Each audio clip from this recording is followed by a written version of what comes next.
Elsje Manjitioen. Van Zoon 8 en online via rtvnof.nl. Impeteer.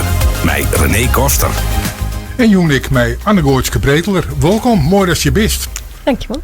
Achter de knoppen zit Wieger Postma weer, die ervan zorgt dat alles wat wij je bepraten, thuis ik weer te jaren is. Dat is ik altijd wel noffelijk nou.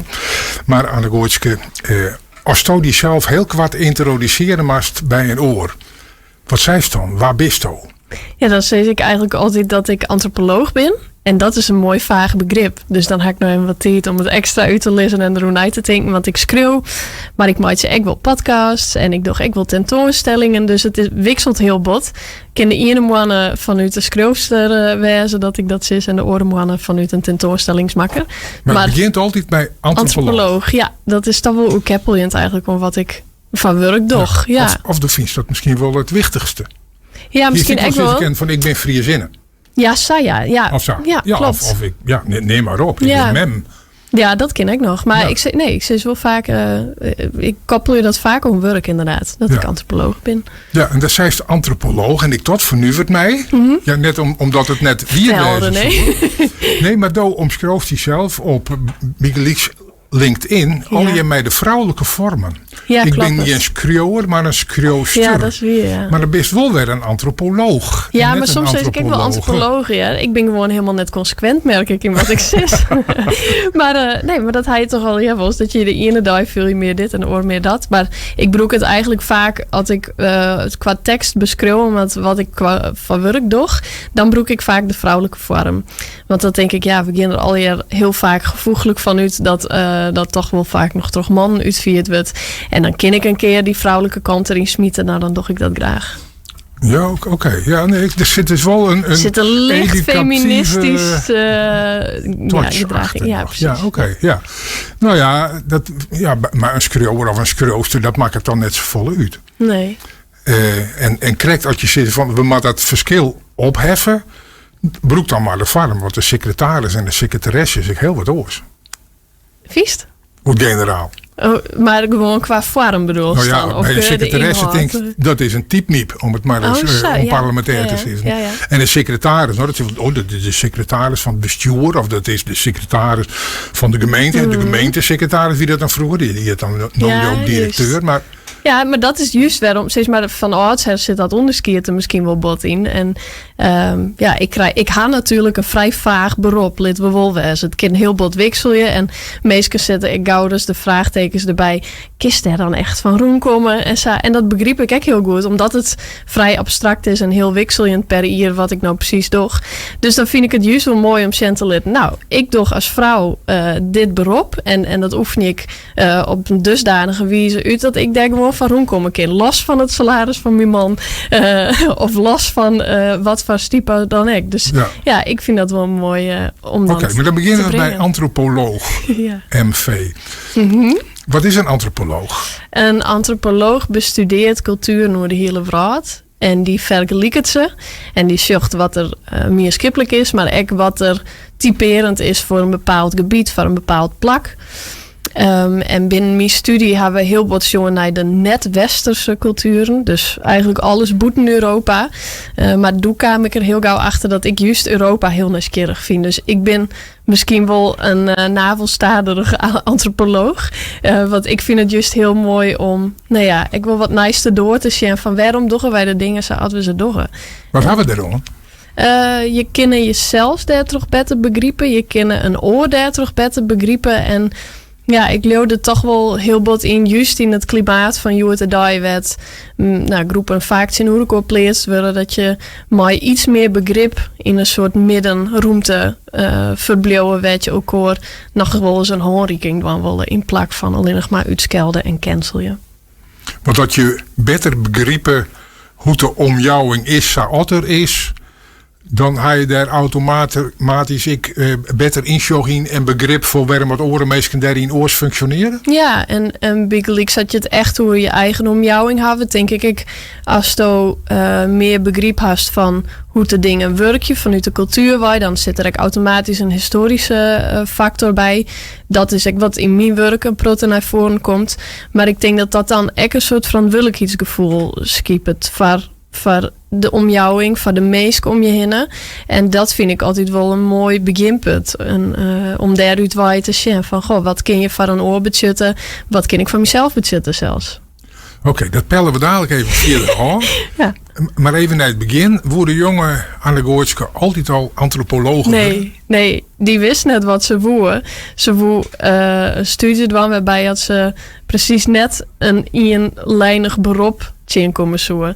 Dus ik weet nog dat ik doe in het laatste jaar van het Dokkinga in Dokkum maar een lijstje ziet van alle studies die ik net woe. En daar kwam heel volle in naar voren. En de studies die ik wil woe, ik denk dat er iets van 3 of 4 op staan of zo. En eerst hoe het geschiedenis worden. Maar toen wie ik bij San Myrin daar in Grace. En toen dacht ik, nee, ik geloof dan net echt dat dit het van mij is. Ik de meesten om je heen. Ja, ik wist het net. En toen kwam ik via op culturele antropologie uit. En ik ga nog bij besluit staan om te reizigen, om het tusken te nemen. Maar ja, ik zit nog in de laatste fase van de studiefinanciering. Dus ik denk, nee, ik ga toch terug. Doch me dan maar een studie waarbij het ik over culturen, over de hele wereld leer. En dan hoef ik er misschien net daadwerkelijk heen, maar dan leer ik erover. En mocht ik er heen gaan, dan kan ik het nog combineren. Juist, inderdaad. Zo wat. Ja, pragmatisch. Ja, pragmatisch. Dat wie een beetje. En dus ook het feit dat ik dan net wist wat ik wilde zo als ik antropoloog ben. Wie. Ja. Maar je bent opgegroeid in Nes. Van mijn gevoel is dat net een omjouwing waar als je daarmee de oude jongens en famkes dat je mee omgaan zitten. Ik hier het idee, ik wil maar culturele antropologie doen. Dat ze zitten, oh ja, leukjes. Ik maar een tijd. Nee, ja, ik wist zelf ook net eerst wat die studie inhoudt.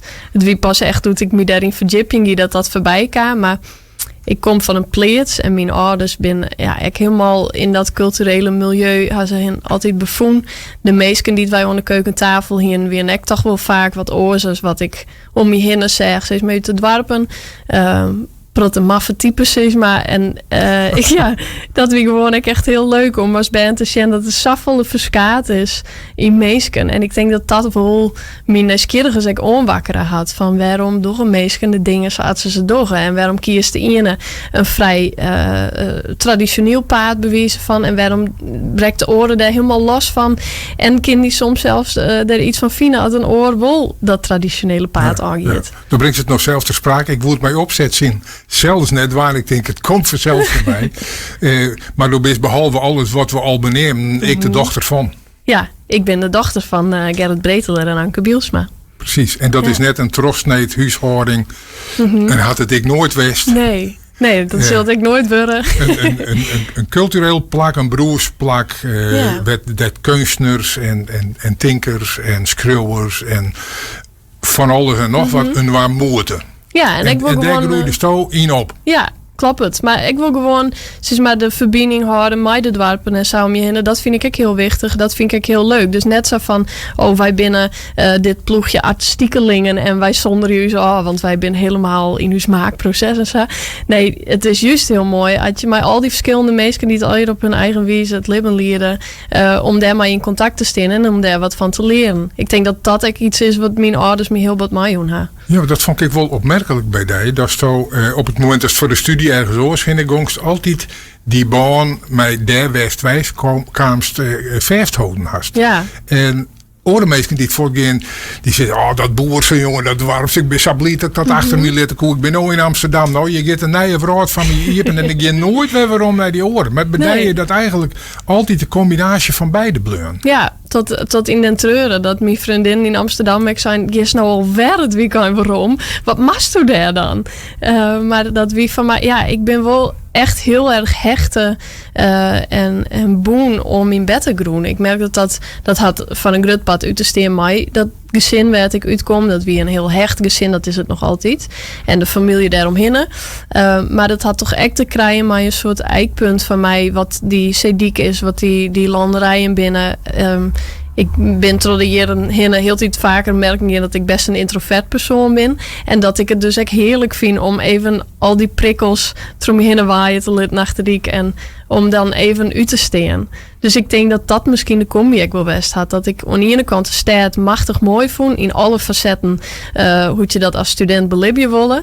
Maar dan weer even thuis ontkateren wat nuchter. Ja. Dat er gewoon ook heel wat in ziet. Dat komt er eigenlijk wel op rond. Maar nog even dat introverte. Want dat triggert mij nog wel een beetje. Ja, dat dacht ik wel, ja. Want toen best daar je maar bekend. Er zit bij landelijke talkshows aan tafel als het nodig is.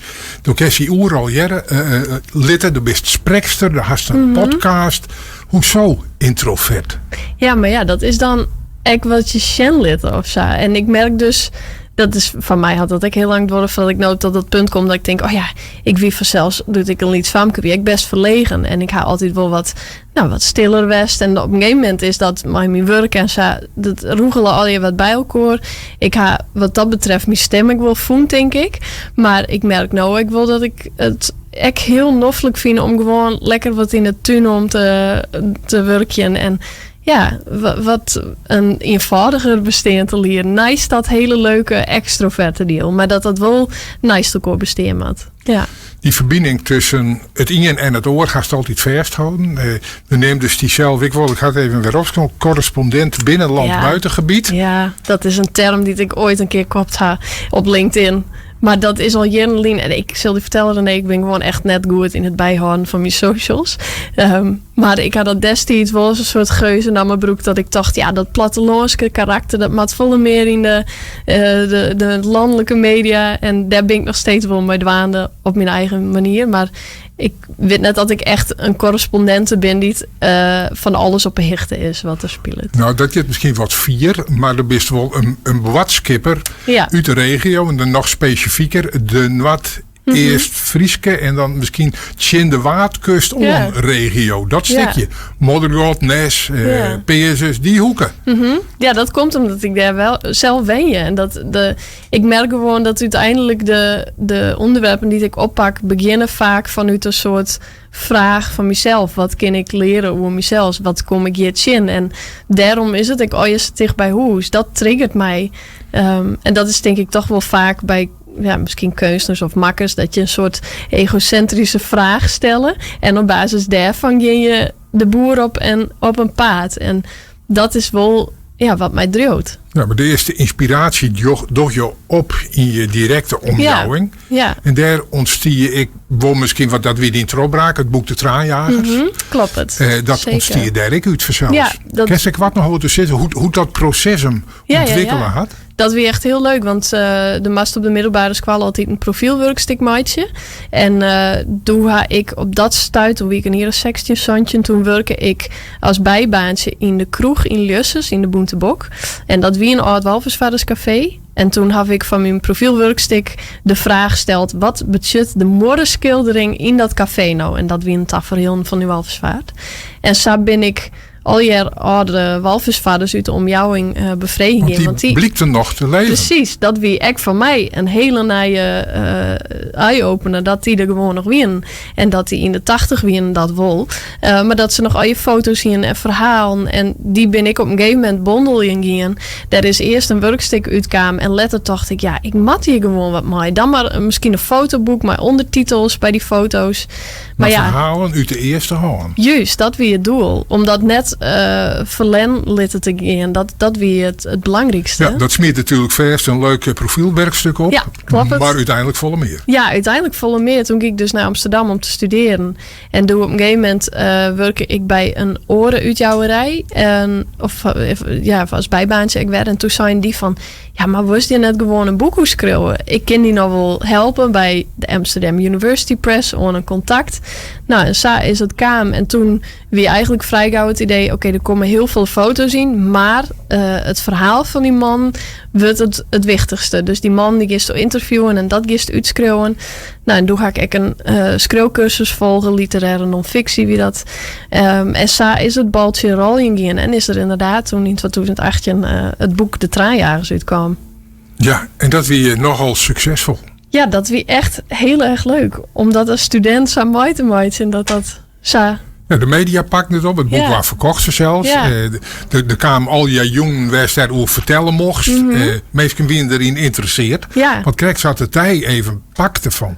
Maar hoe zit dat dan? En die meesten binnen nog, die kennen verhalen nog vertellen. Die mannen waren al eerst gewoon daarvan. Ik werd opvoerd, ik kwam voor de microfoon. En fijn. Dus daar kwam het ene naar het oren achter wij. Ja, dat is zo leuk. Dat staan tradiëren in, omdat ze dan heel tijd maar dat onderwerp dwaan bleef, krijg ik echt een boom bij die meesken. En ik weet nog in de schreeuwcursus zijn ze toen ik van de wie Ian die zei, eerst als schreeuwen die zei ja, dan was net te vol een nijswaardig dwaan en dan was gewoon interviewen en dan was het echt zakelijk besjen.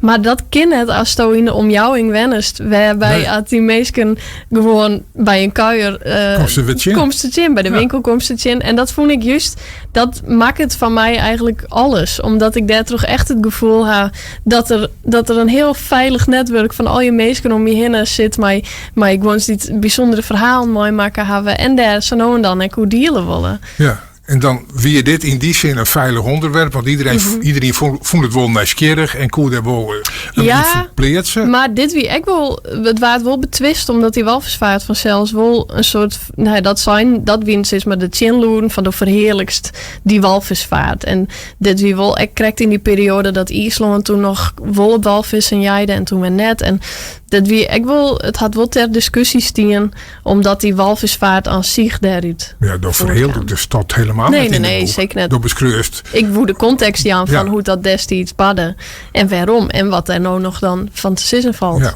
Daarna hast ik schreeuwen over de laatste dorpsgek, de psychiatrische problematiek op het platteland. Ja. Dat lijst gevoeliger, denk ik. Ja. Maar dat is, ik denk dat ik gewoon altijd wel op zoek ben naar bepaalde taboes.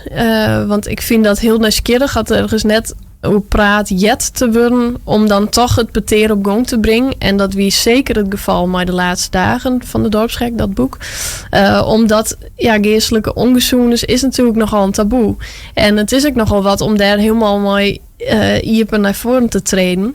En dat vreeg ik wel van die meesken. En ik denk dat dat uiteindelijk ik wil de mooiste geerwerkingen west hebben van meesken die het echt als een soort kon zeggen om de geschiedenis te herschreeuwen naar hun eigen perspectief en om daarmee postuum eer te doen om meesken en toch dus die stap te nemen van en ik daar werd nationale publiciteit omheen. Dat weer echt een fantastisch. uitstalling in de theaterkerken in Nes. Werd een soort meisje op elkaar informatie, jong. Ja, ik kan ze eraan uit bedenken. Maar hier is wel wat te pakken. Het is Kimber verlet van wie. Ja, dat is wel heel leuk. Want eigenlijk begint dat bij mij dus altijd heel lieds vanuit mijn eigen interessegebied. En daar binnen altijd wel oren die ter ideeën op afvuren.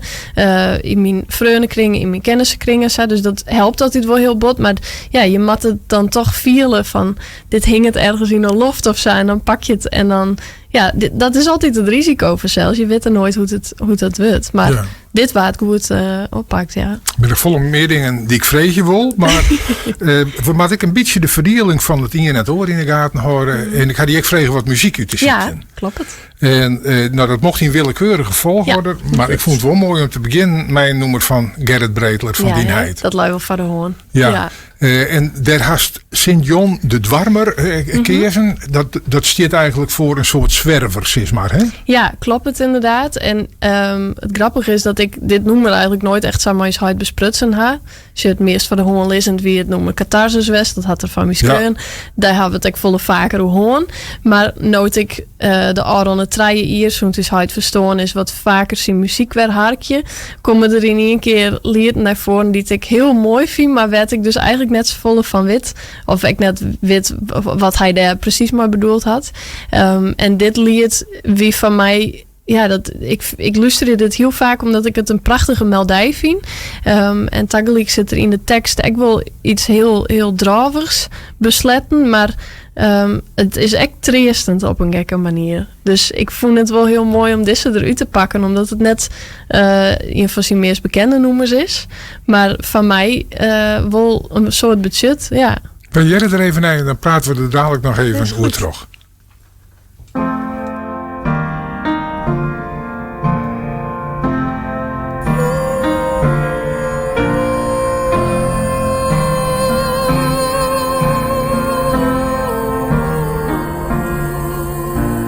Mem, ik zal die bedraafje vertriet, want je wie 20 jaar doet ze dat zij. Maar ik joeg mijn ziel en Sint-Jan het warmer. Moon, dan ben ik je wij. Want de grijde ken mijn skant me net keren. De deel op bij nacht en bij dij. Mijn lok is heil, is mijn lebense beren. Och, mem, denkt net meer aan mij.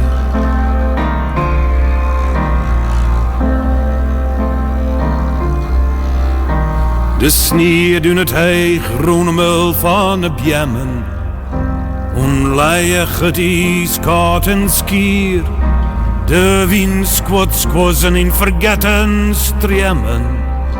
Ze sklijt in een schelk van papier. Want een slinder wil zien fralje mannelijk. Kwier is wat ze weer. En het vuur van haar langst me keerde de kjeld. Met haar schelkje skint me hier.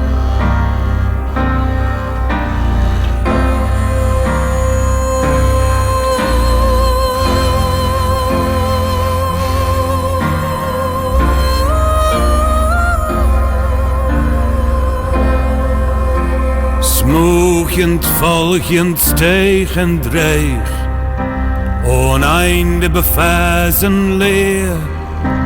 Ziekjend om Sint-Jan de dwarmer. Strampeljend naar haar deer. Ze jedde zien leidjen in golende wien. Doosjend mijn mem haar vertriet.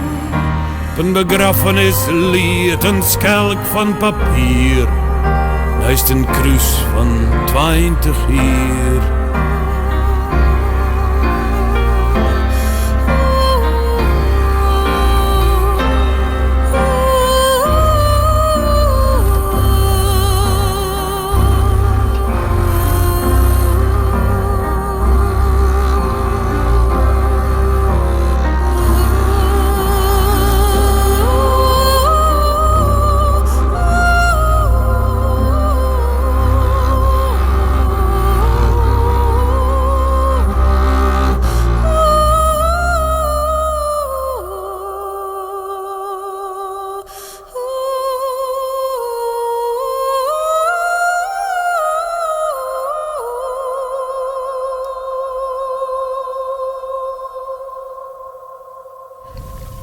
Sint-Jan de Dremer, een nummer van Gerrit Beetler. En we draaien het omdat Goortske Beetler jong te gast is bij het programma In Peteer. Gerrit Beetler, wie herheid. Kist zijn stem in zijn veske nog goed jaren?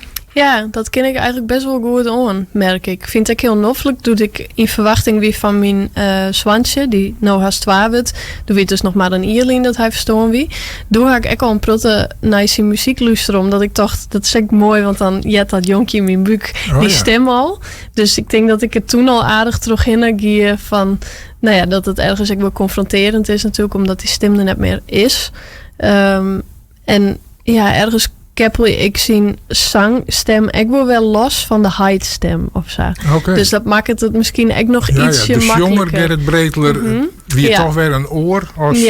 Ja, precies. En die heid Gerrit, die mag toch rieselijk missen? Ja, dat is ik zo. Wat mist het meest van hem?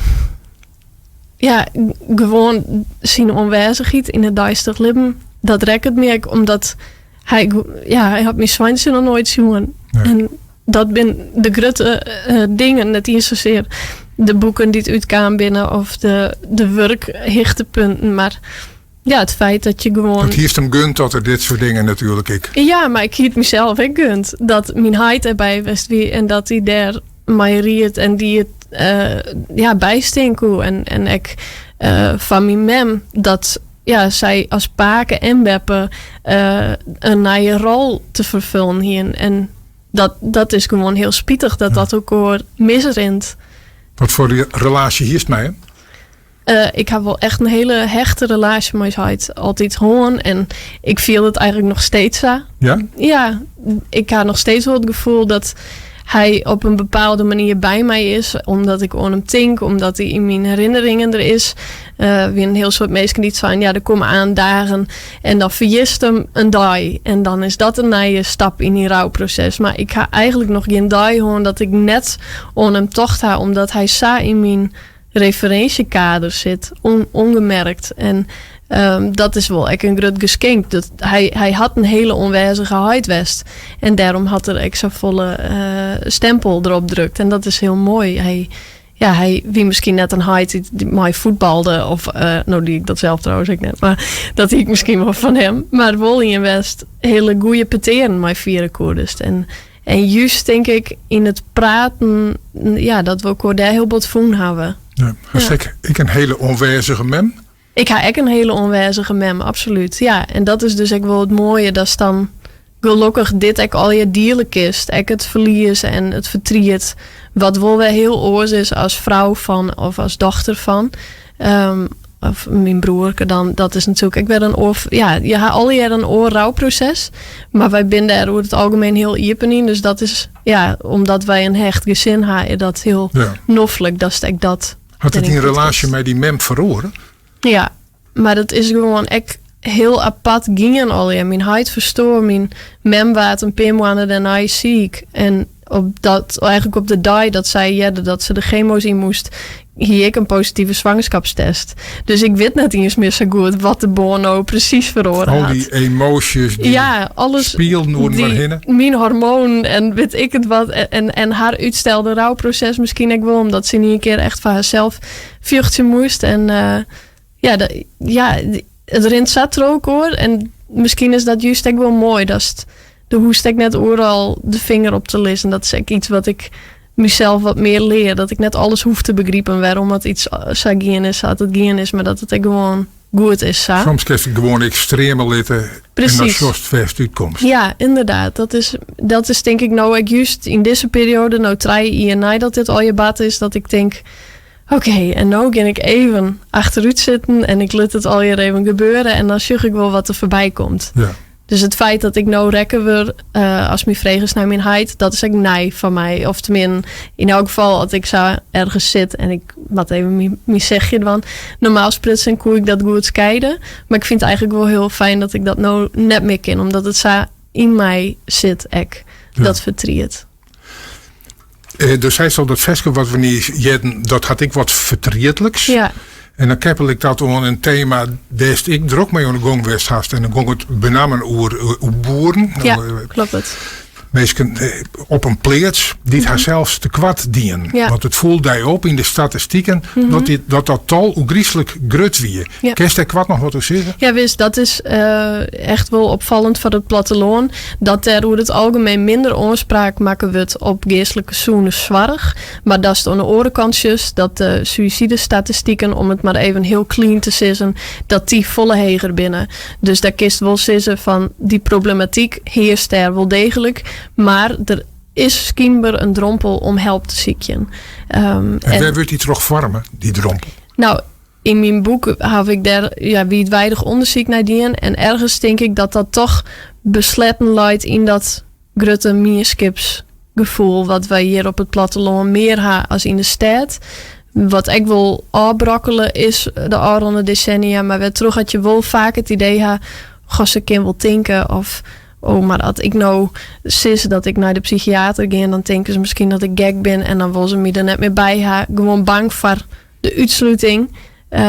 Wilst ik denk dat we maar al een volle meer daarmee te krijgen hebben als dat we blikken litten. Dus dat is wel iets wat we nog wenst in behelden kunnen, omdat en op het platteland ben meestal vaak ik binnenvetters. Hè? Dat helpt ik net in. Nou ja, maar dat is dan de vraag, kip of het ei. Van, komt dat binnenvetten nou terug dat we het nooit leerd hebben? Terug dat er misschien een cultuur heerst waarbij had je dat net zien litten. En werd je juist inderdaad prijzig je van kop ervoor en trouwwerkje en dan lost het hem vanzelf wel op. Ja, dat wie de moraal eigenlijk al. Dat is vaak wel het idee, ja. En gelukkig is er hier daar wel volle meer aandacht voor. Maar ja, dat is juist gewoon de problematiek dat het nodig is. Nou, we zijn al aardig de diepte in. Maar voor het geval dat ooit net gebeuren, zo hiet die ik vragen. Van, pik even een paar vragen uit het dwaske mij. Ik neem het maar levensvragen, maar dat bent lang net al hier. Maar wel vragen die krijg justjes dieper gaan. Ik zeg ik wel eens de vragen die het minst stelt worden, maar door het meest daardoor. Ja. Wat had hij het meest rekken en zeer dien? Ja, nou ja, dat kwam krijgt al mooi even naar voren. Maar dat is dan wel echt het versteren van mijn huidwest. Dat iets losrukt van die wezen, van het idee was toch haast van stabiliteit en een jeugdideaal misschien. En dat alweer volle brekbaarder is. En dat weet je natuurlijk altijd. En ik ga altijd wel al heel voorzichtig nagedacht over het idee wat nou als er wat met huid gebeurt, omdat seizoen is fragiel weer. Maar ja, dat je daar dan samen met dus al eigenlijk in die huishouding de natal libje, dat is aan de ene kant iets prachtigs, maar dat is echt heel pijnlijk. Ja, ik zit ook even te denken aan Griet Wiersma. Die ziet hier een week of wat lien. En die is haar man had haar man verlenen. En die zei van, ik voelde me amputeerd. En ik zit even te denken van, altijd nou hij dochter, wat op hemzelf natuurlijk een natuurlijk proces is. Dat de ouders jeder versteren als de band. Zeker. Maar dat ik voelt als een vorm van amputage. Nou, dat kan ik dus net zeggen. Want ik denk inderdaad dat het wel echt een verschil is als je ouder verliezen of je partner, omdat je leven daar samen vervlochten is met een partner. En ik hier ook al mijn eigen huis en ik hier mijn eigen durks is maar wat ik het leven my deal. Dus in die zin heb je vanzelfs die natuurlijke afstoon. Maar het is wel een beetje het idee dat je altijd bouwen kunnen op 2 pilaren die daarvan die beter stien ha, dat één daarvan voortvalt. En dan heb je nog wel je kinderen wat met de restanten doen wat er afbrokkeld is. Dat kan heel vaak ook een triest wezen of denken uit het idee van hij zal wel dit en dit dacht ha. Maar dat is er net meer. En dat is wel iets heel pijnlijks. Dus het schatplichtig gewoon hem? Goeie vraag. Nee, ik denk net dat ik schatplichtig gewoon ben. Maar het grappige is dat ik maar welk onderwerp als ik dan met zin kom, weet ik van denk, je wil ik wat mij. Dat is mem dan zei, oh ja, maar je had hij de context dus kreun. Dan denk ik, wat verdeer daar wie er al weg. Ik ben ook helemaal net origineel. Maar nou, dan ben ik gewoon zijn dochter. Ja, dat is dus wel echt het leuke ervan. Dat ik dan denk, oh ja, wat mooi. Het zit zo in mij dat ik dat zelf ook net hoe schenken. En hij zegt, ik zou niet zien omjouwing van wat bad je er eigenlijk. En ja, wist al Safia dat het die ik wat brocht had? Dat is dat jochst? Ja, maar vanaf het begin af aan al. Echt, ik denk zelfs doet hij nog ziek weer. Wie ik al wel heel blij dat wij de onkondiging kregen van hij wil je net oud mij en je hebben nog maar een beperkte tijd. Dat ik doe al dacht, oké, dan is dit mooi. Dan is dit het moment waarbij we de peteren vieren matten die ik nog wil. En dat heb ik echt opname. Bijvoorbeeld toen we dat nog hypothetisch stel, ik krijg een baan, hoe ken ik dat dan? En denk dat ik een goede member? En hoe is dat dan voor die? Want dan maken ze dat net mij. En die opnames ga ik nog steeds net waarom luisteren. Dus daar zit inderdaad ook wel een verschil in. Zie zang en. Bloot dat privé? Ja, varieert. Maar. Of kan je in denken dat er misschien nog wel wat mij doet in een podcast als het een keer is? Ik denk uiteindelijk is dat wel. Er zit ook een bepaalde rijkdom in het verwerken.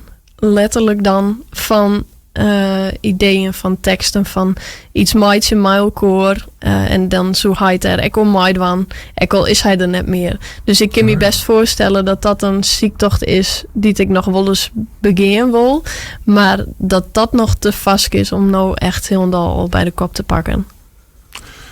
Ik pak er weer een orenvraag bij. Waar lijst nachts wel eens wekker van? Nou, van Gerrit Dirk, mijn zoon. Helaas. Die houdt mij niet te sliep. Nee, dat is net vrijwillig. Werd ik vrijwillig, of ja, wanneer is een gedachte vrijwillig? Maar werd ik wel eens wekker van Lizekin is toch wel de vraag hoe het met mijn mem komt. Wat op dit stuit wel speelt. En ik denk, omdat het zo'n soort vloedgolfwest had on onzekerheid. Voor een vrouw die het over het algemeen graag de controle had. Dat ik daar wel eens terug hoe stroomt is. Maar en Ik vreeg je er net naar, ja. omdat als ik dat weten wil, dan vreeg ik het aan haar en net via Ja, mij. oh ja. Dus dat begrip ik. Maar dat gaat heel goed. Dat is misschien goed om te zeggen. Dus eigenlijk staat alles op green. En dat is heel fijn, maar ook heel spannend. Haast altijd in de achterholen Juist, van green precies. kan ik zo weer oranje worden. Ja, en ik denk dat ik daar gewoon als persoon... Ik ben nogal een doemdenker. Maar ik denk graag al die scenario's uit. Want dan heb ik een soort vals gevoel dat ik daar controle over heb. En dat ben ik nodig. Ik kon het al leren. Dat ik wat meer loslaten moet. Nou ja, dat is dan misschien ook wel weer de les die je uithaal je. Maar het maar zwargen of denken over zaken van dichtbij. Dat ben ik... Wat hij zaken die hij het meest rijdt en best van Bekker lezen heeft. In steeds van de oorlog in de wereld.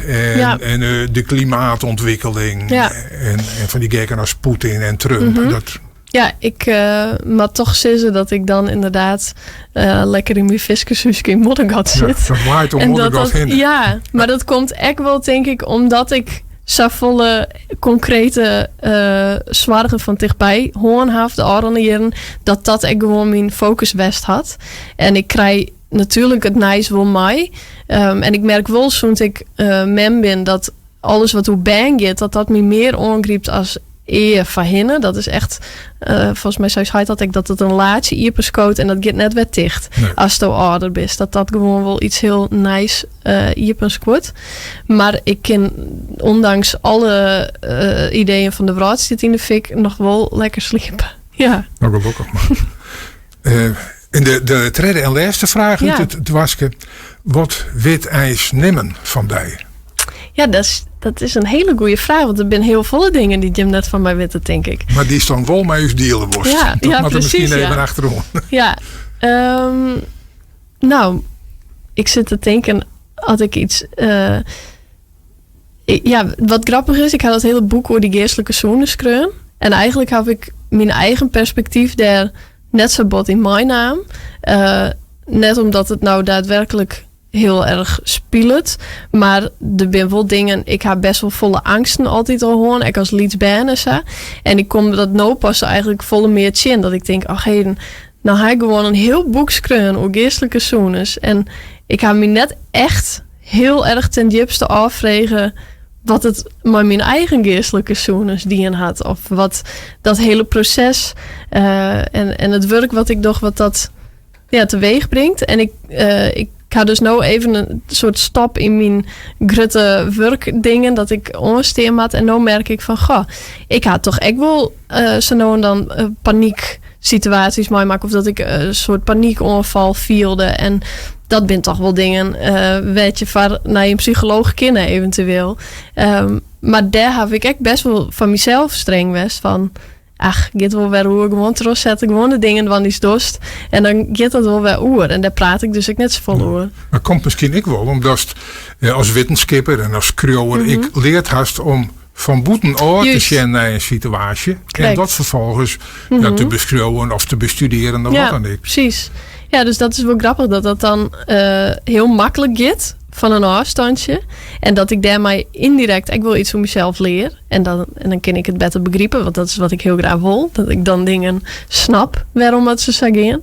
Maar om dan echt dat helemaal iepen te scoren van mezelf. Dat vind ik heel spannend. Maar ik vind het ook wel de tijd of zo. Dat ik daar ook wel eens wat iepener doe wijzen mij. Dus... Ja, maar dat is een mooi moment dat nou de microfoon ziet. Ja, daarom. Die vragen komen hier nou. Worden. Ja. Maar ja, dan nou even bij die kindervraag van... Dan ga je dus schreeuwen over een situatie waar je dan zelf letter van betost van... Ja, maar daar ga ik zelf wel eens wat in zekere zin mee te krijgen. Ja. Graaf dan nou ik dieper van wat is dat en waar kan dat wij? Ja, dus ik ga nou eigenlijk de Aron maand, zo'n december denk ik... ga ik eigenlijk al het orenwerk wat aan de kantlijn en ben ik juist heel bot naar mezelf gaan en ben ik voor het eerst eigenlijk mijn eigen onderzoeks voorwerp en ik heb wel vriendinnen die dan zeggen waarom komt er nou nog eens maar de best al 30 en die hebben dat misschien in die beginjaren van het studeren al wat gewoon dat je dan echt op jezelf komt te staan of zo, maar ik vind het ook wel echt heel nieuwsgierig om te leren wat is het alleen nog nieuwsgierig of ik wichtig? Het is wichtig, zeker. Het is super wichtig hoor. Dan ken ik ze heel eerst van nou, maar zit er net een ook om. Nee, dat is ik zo, maar ik vind het wel heel wichtig om juist dat met mezelf ook om te gaan. Ik denk dat ik schatplichtig ben aan mijn baan. Omdat ik denk dat het altijd goed is om naar jezelf te zien. En net voorbij te draven altijd onder dingen die het ergens op de achtergrond slommen en die het zo nou en dan de kop opsteken. Maar het is wel goed om te weten waar dat waar komt en wat dat door je site. En dat je daar dan weer mooi vooruit kennen. En dat je dus wat meer eigenlijk wat dichter bij jezelf blijven. Dus de graafschap heden in die zelf. Ja. En de best natuurlijk volop mem. Ja. Kost het ik wat tijd, weet ik uit ondervinding. Al eerst als heid. Ja, zeker. Maar best ik alweer stiekem dwaande mij onderzoek en dat uiteindelijk dan weer een boek van komen mag. Ja, uiteindelijk toch wel. Want ik had er heel lang net echt behoefte om. Maar de aanronde weken ben ik wat dwaande met een idee. Wat ik misschien schreeuw wil over het Frieske hinder. Omdat ik daarin misschien echt iets van het eerst. Dus echt over mezelf beschreeuwen wil. Over dat proces van rouw. En van ik neem het heel tijd een soort overgave aan het bestaan. Dus steeds maar je moet vertrouwen op het libben. En hoe het hem dat helemaal ontjouwt, dat weet je nooit als mens. Maar is het de relatie met het Frieske hinder? Ja, precies. Daar kom ik dus nou. Want dat ondervind ik eigenlijk alleen als ik aan het hinderen ben. Op een Fries kinder van een familie hier uit de buurt werd ik dan 1 of 2 keer in de week riet. En dan viel ik echt van, nou jou ik het oor. Maar aan de andere kant ga ik de leidsels in hand. Dus dat is het nieuwsgierige. Er zit een soort filosofische verdieping in dat feit dat ik op dat hinder riet. Ik had de regie al eerst, dat beeldje ik mij in. Juist. Want als dat hinder een ooridee krijgt dan dat ik hem aan jou, dan ben ik verlend. Dan ben ik verlend, dan ben ik niet. En toch ging je dat aan. Wielst het best net met mij praten kan. Want ik ben altijd ozen van, omdat we er praten en het hier gooien en bla bla bla. Maar dan hing de kind helemaal net praten. Dus daar moest hoe dan ik op betrouwen. En dan moest ik het gevoel hebben dat daar zelfverzekerd zit. Want oors, dan viel het dan hinder dat ik. En dan gaat hij inderdaad denken, maar dit is die bokkenkersaal. Ja. Ik ben pakersvisser van een famke, dat is een hiestenfamke. Sure. En die is net mij die is dat een hinder net praten kan. Oké, nee, maar dat is dus ook nieuwsgierig. Het is net in woordelijke taal. Precies. Dat klopt het. Maar dat is, daar ben ik al je coaches voor die het maar hinders van die opstellingsdingen nog. Hè. Maar dat is net beslist wat ik het hoe heb. Het gaat meer hoe die relatie best meest. Ik wil weer even over de muziek gaan. Er had een bijzonder trio uitzocht. Die mij een muziekmeidje. Ja. Rosalia, Björk en Yves Toemol. Ja, klopt. Vertel. Nou, het gaat mij vooral om die Rosalia. Zij is dus een Latin American zangeres, zeg maar. Dat wie eigenlijk altijd haar genre. En dan had ze een album maken, Lux ziet dat. En dat had ze baseren op al hilligen, vrouwelijke hilligen.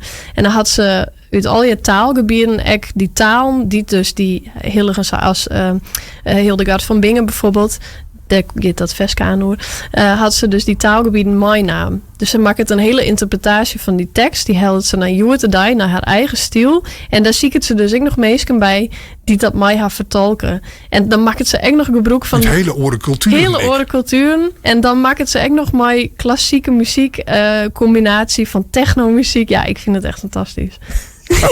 Hoe je dat noemen? Berghain? Berghain, ja. Berghain. En dat is dus een hele luxe club in Berlijn. En daar had ze dit ook naar neemt. Maar het gaat dus eigenlijk over de theorie van Hildegard van Bingen. Het is echt heel vet.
desaparecer cuando tú vienes es cuando me vas.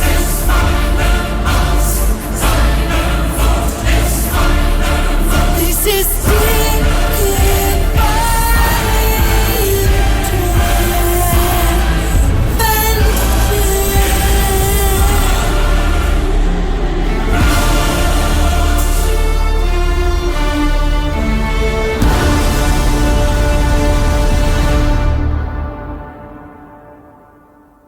the only way to save us is through divine intervention.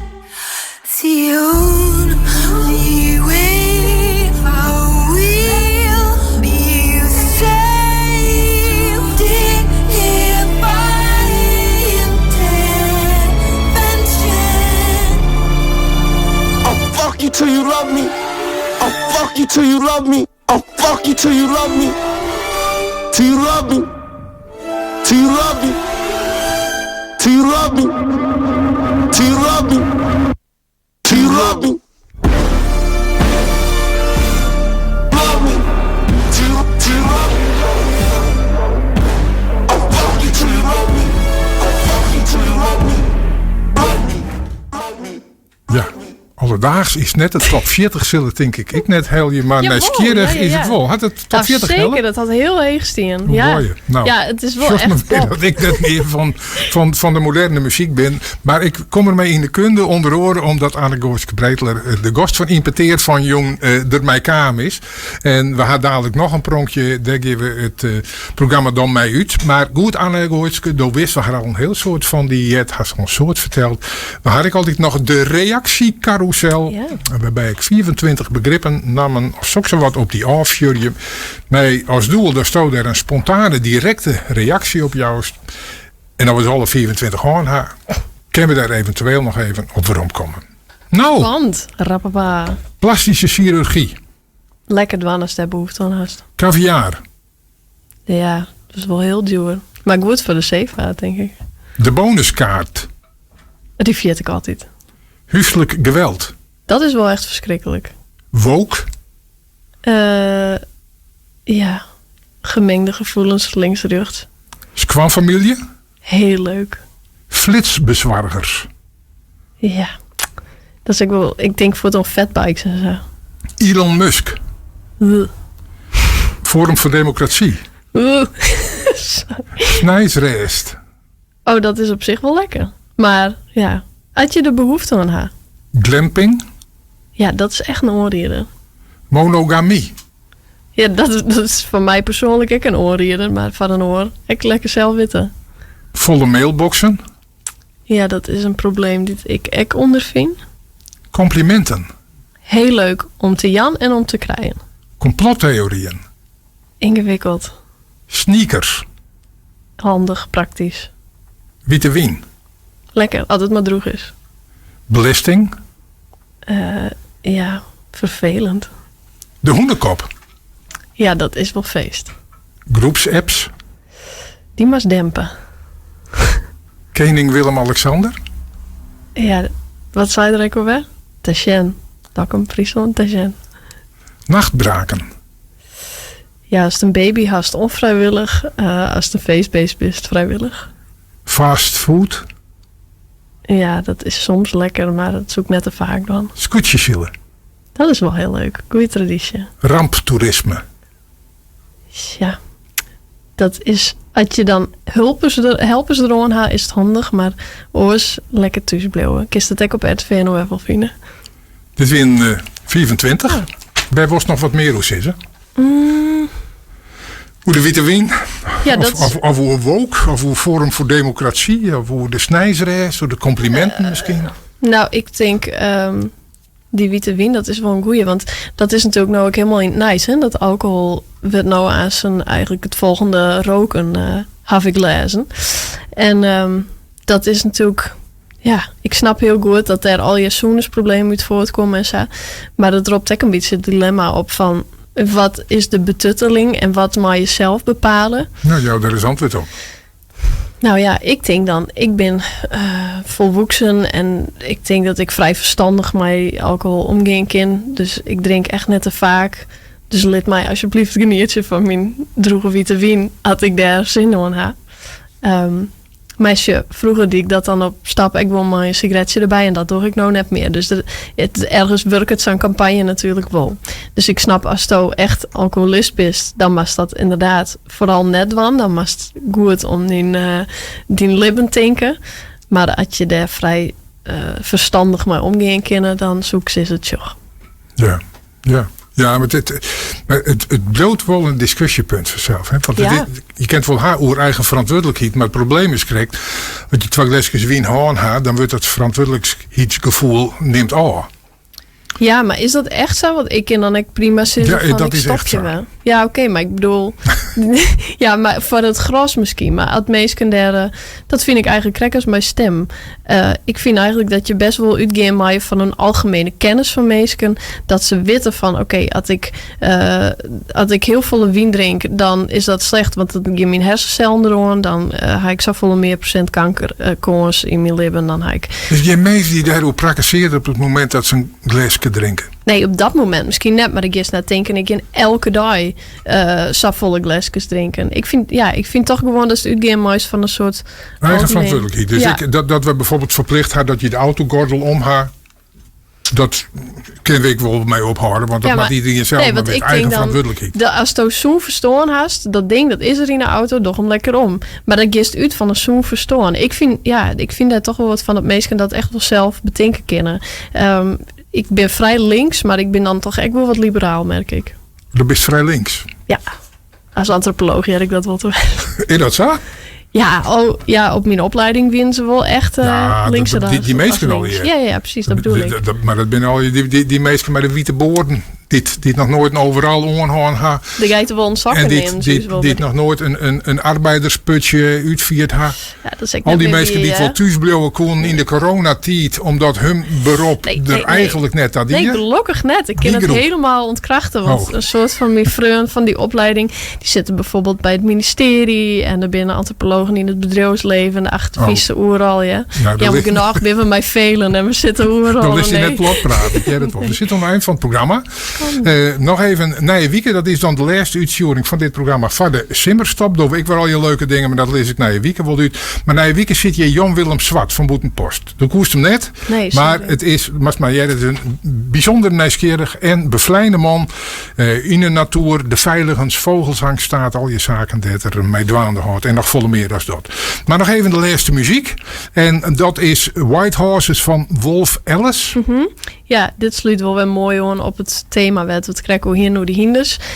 Dit is ook een liedje. Ja, ik vind het echt zo'n feel-good veske eigenlijk. Maar het gaat ook op Wild Horses Are Carrying Me. Dat zongt zij dan. Dus een beetje dat gevoel dat je je oor aanmatte. En dan komt het echt wel goed. Hoe dan ook. Antropoloog Allegoortske Breedler, dank u wel. Dat bedankt René.